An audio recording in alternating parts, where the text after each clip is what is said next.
do this, he'll beg you to come back. Sweetheart, I don't know who left you, walked away from you, ghosted you, or made you feel like you weren't enough. But let me tell you something from the depths of love and truth.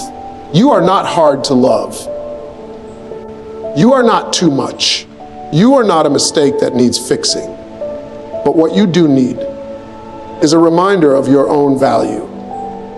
So if you're sitting there, hurting, questioning, hoping he'll change his mind, I'm here to tell you, stop waiting to be reclaimed and start reclaiming yourself. Here's what you do: you stop calling. You stop explaining. You stop performing miracles for someone who wouldn't even meet you halfway. You take all that love, you pour it into someone who couldn't receive it, and you plant it back into you. That doesn't mean being bitter. It means being better. It doesn't mean revenge. It means redirection. You rise up. You go to therapy if you need to. You write again. You sleep without the phone next to your heart. You let your soul breathe. You forgive where you must, not to free him, but to free you. And let me tell you something miraculous. When a woman starts choosing herself over chaos, her absence hits different. The silence becomes deafening. The peace becomes provocative. The glow becomes undeniable. Oh, he'll remember. He'll scroll through old messages. He'll wonder where your softness went. He'll crave the energy that used to surround him like sunlight. But don't let that fool you. When he comes back, if he does, don't open the door wide. Let him knock. Let him ask. Let him earn. You're not someone to win back. You're someone to rise up and meet. So no, you don't chase him. You chase healing. You chase wholeness. You chase God's purpose for your life. And in that sacred pursuit, if he's meant to be there, he'll beg to keep up. But whether he comes back or not, baby, you've already won. Because the moment you stop fighting for someone who wasn't fighting for you is the moment you started coming home to yourself. And that is the kind of return worth celebrating. There comes a moment in every woman's life when she finally gets tired. Not tired in her body, but tired in her soul. Tired of chasing what won't stay. Tired of lowering her volume just to be heard by someone who's not even listening. Tired of trying to be enough for a man who never even figured out how to love her in the first place. And in that moment, that sacred, painful, clarifying moment, something shifts. She remembers. She remembers who she was before she started molding herself into his comfort zone. Before she started apologizing for having needs, dreams, emotions, or expectations. She remembers that her power isn't in being available for someone else's inconsistency.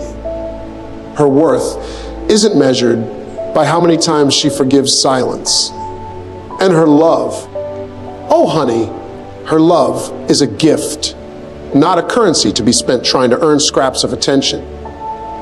You don't win a man back by texting him, explaining yourself, posting things to get his attention, or becoming a version of yourself that feels more digestible just to keep him close. That's not love. That's survival. That's fear playing dress up as effort. What truly wins hearts, the right kind of hearts, is authenticity rooted in self-respect. See, when you stop shrinking to fit inside a relationship that was never built to honor you, you start expanding. Expanding into your purpose. Expanding into healing. Expanding into joy that isn't dependent on being chosen. You stop being reactive to his actions, and you start becoming responsive to your own soul. The truth is, men don't chase absence. They don't chase someone who's just not there. What they do chase when they're emotionally mature enough, is presence that doesn't beg. That quiet confidence, that peaceful withdrawal, that graceful detachment that says,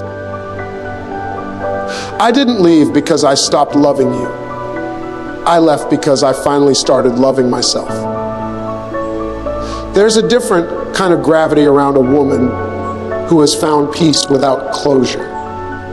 A woman who has grieved what could have been, but is no longer waiting for a future built on fantasy. That kind of woman, the one who is rebuilding in silence, healing in private, glowing in peace, becomes magnetic. And no, not because she's trying to make him miss her, but because her focus has shifted. Her gaze is now set on the path ahead.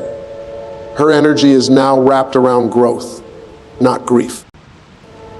Her identity is no longer tethered to being loved by him, but being anchored in her own love for herself. When a man starts to feel that, when he senses the energy isn't desperate, but deeply rooted, that's when regret creeps in. Not because you tried harder, but because you let go. And in doing so, you allowed him to sit with the silence he created. You didn't interrupt his absence. You didn't negotiate your value. You let the distance speak for itself. And make no mistake, this is not about revenge or playing games. This is about alignment. Realignment with truth, identity, and sacred dignity. The kind of realignment that says, I will no longer be the woman who waits, shrinks, or breaks herself into pieces just to fit someone else's timeline. This is not about winning him back. This is about winning you back. The most radiant version of you is not the one who's exhausted from fixing what was never hers to fix. The most radiant version of you is the one who is rooted in truth, guided by peace, and unbothered by what no longer reflects her worth. So no, you don't chase a man. You don't beg him to see you. You don't perform to get his love back. You remember, you reclaim, you rise. And when you do, everything around you changes, including him. He may return, not because you pulled him back, but because he realizes you were never just a woman. You were the woman, the one he couldn't replace, the one who stopped waiting, the one who walked away with grace and never looked back unless it was on her terms. You don't win a man back by trying to be his everything. There's a quiet power in the kind of woman who vanishes from the noise, not out of bitterness, but out of intention. She doesn't throw tantrums. She doesn't slam digital doors. She doesn't craft revenge plots or make public declarations about being done. No, she simply slips away with grace, with dignity, and with fire flickering behind her silence. This is the woman who grieves in private. She feels it all, the heartbreak, the confusion, the abandonment. But she refuses to let it turn her cold. She lets the tears fall when no one is watching. She has sleepless nights, yes, but they're not wasted. They're sacred. She uses them to wrestle with the pain, to pray, to journal, to untangle the emotional knots without needing to broadcast the process. She doesn't chase validation in the form of likes or dramatic captions. Her healing doesn't require an audience. And that's what makes her different. While the world is obsessed with the performance of healing, she is focused on the substance of it. While others curate the highlight reels of revenge bodies and filtered selfies, she's somewhere quiet, rebuilding, brick by brick, moment by moment, in total alignment with who she's becoming. That kind of silence, it's louder than any scream. And the man who hurt her, the one who thought she'd crumble or come crawling back, he starts to feel it. Not immediately, maybe not even consciously at first, But over time, it creeps in. Because there's a void where her energy used to be. Her light used to cover him, even when he didn't deserve it. Her warmth used to make his world easier. And now, there's just air, still cold, quiet air. He looks for her, not just in messages, but in moments. He checks her page, expecting a sad post or maybe a cryptic quote. But there's nothing, no mess, no begging, no war, just stillness, just absence. That's when regret starts to stir. Because he can't interrupt a glow up he can't see. He can't minimize her pain if she doesn't hand it to him. He can't diminish her progress if she doesn't give him a front row seat. And in the silence of her distance, he begins to realize what he lost. She didn't just grieve him, she outgrew him. See, a woman who grieves with grace doesn't become weaker. She becomes wiser. And a woman who rebuilds with fire doesn't emerge the same. She comes back sharper, clearer, stronger. She doesn't need applause because she's not performing. Her joy is real. Her glow isn't for show. It's the result of deep internal work. She changed her hair, not for attention, but because it felt symbolic. She went back to school, not to prove anything, but because she remembered her dreams. She started laughing again, not because she found someone new, but because she found herself again. And that scares him, not in a fearful way, but in a soul deep. I took her for granted and now I can't reach her kind of way. Because now when he tries to reappear with an A, I was just thinking about you, or a weak excuse to check in. He realizes the energy's changed. She's no longer waiting by the door. Her heart is no longer on pause. Her identity isn't wrapped in his approval anymore. What once was soft is now sacred. What once was desperate is now divine. She doesn't need to announce that she's healed. Her energy speaks before her words ever do. And that is irresistible. Not because she wants to be chased, but because her absence has weight. She doesn't come back to prove a point. She doesn't entertain to soothe his ego. She isn't playing hard to get, she's hard to forget. Because a woman who didn't fold in the fire becomes the flame. And darling, if that's you, if you're somewhere in the middle of grieving or glowing or both, let this be your confirmation. You don't have to perform your progress. You don't have to prove your pain. You don't need permission to rise. Keep healing in silence. Keep rebuilding in sacred spaces. Let the regret knock if it must, but don't answer the door unless it matches the new standard you fought so hard to set.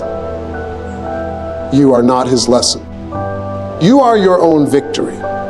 There is nothing more disarming, nothing more unforgettable than a woman who chooses to walk away without noise. No yelling, no accusations, no final attempt to make him understand what he wasn't willing to value when he had the chance. Just quiet, intentional, complete. It takes a different kind of strength to exit a relationship with grace. Because, let's be honest, when your heart is bruised and your trust feels trampled, everything in you wants to react.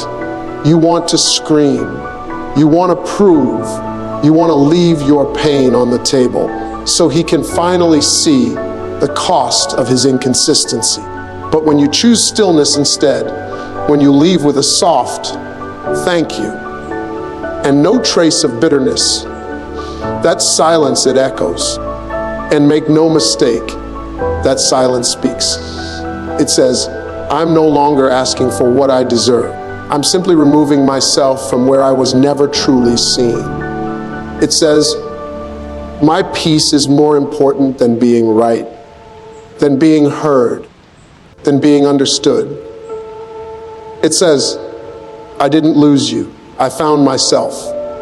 You don't need emotional fireworks to mark the end of something real. The grace of your exit becomes the mark. You leave quietly, but you take everything with you. Your love, your presence, your light. And when that absence sets in, when the world doesn't feel quite the same without your energy anchoring it, that's when it begins to hit him. The calls stop. The check-ins stop. The late night comfort that he never earned but always received. Not in anger, but in resolve. And it's that kind of departure that makes a man feel your worth. Not because you tried to prove it, but because you stopped offering it freely to someone who couldn't carry it with care. But here's many women need to hear just because he comes back doesn't mean he belongs back. He might realize the weight of what he lost. He might send the I miss you text. He might start liking your posts again. Might ask mutual friends about you. Might even try to show up at your door with promises you once begged to hear. But here's the difference now.